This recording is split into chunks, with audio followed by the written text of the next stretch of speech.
హెడ్ఏక్గా ఉందని ఫ్రెండ్కి మెసేజ్ చేస్తే ఫోన్లో మెడికల్ షాప్ యాడ్ వచ్చింది. ఈరోజు ఏం తిందామని కాల్లో మాట్లాడుకున్నాక స్విగ్గీ యాడ్ వచ్చింది. సరే షాపింగ్కి వెళ్దామని కొలీగ్స్తో జనరల్గా మాట్లాడుతుంటే వెంటనే ఫోన్లో ఏదో షాపింగ్ మాల్ యాడ్ కనిపిస్తుంది. మీకు ఇలా ఎప్పుడైనా జరిగిందా? అసలు ఇదంతా ఎలా జరుగుతుంది? మనం మాట్లాడుకునే ప్రతిదీ వెనక నుంచి ఎవరు వింటున్నారు? అసలు మీ వాట్సాప్ డేటా సేఫ్గానే ఉందా?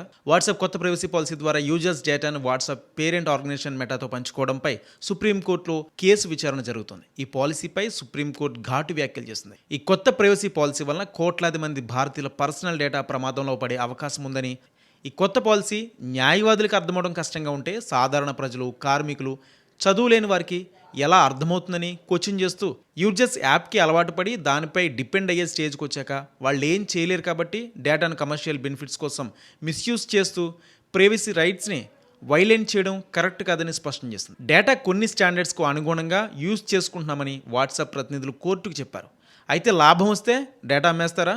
ఇప్పటికే లక్షల మంది డేటా మిస్యూజ్ అయిందని, భారతీయులను మీ స్వార్థం కోసం బలిపశువులను చేయలేరంటూ కోర్టు ఘాటుగా వ్యాఖ్యానించింది. సో ఈ కేసులో ఇప్పటికే వాట్సాప్కి 213 కోట్ల జరిమానా విధించింది కోర్టు. సుప్రీంకోర్టు ఈ అంశాన్ని పూర్తిగా విచారించి భవిష్యత్తులో డేటా షేరింగ్ విధానాలపై కీలక గైడ్లైన్స్ తీసుకొచ్చే అవకాశం ఉంది. అసలు భారతీయుల డేటాను బిజినెస్ కోసం వాడడం కరెక్టేనా? ప్రైవసీ కంటే లాభం ఇంపార్టెంటా? మీ డేటాపై హక్కు మీ చేతుల్లో లేదా? మీరేమనుకుంటున్నారో కామెంట్ చేయండి.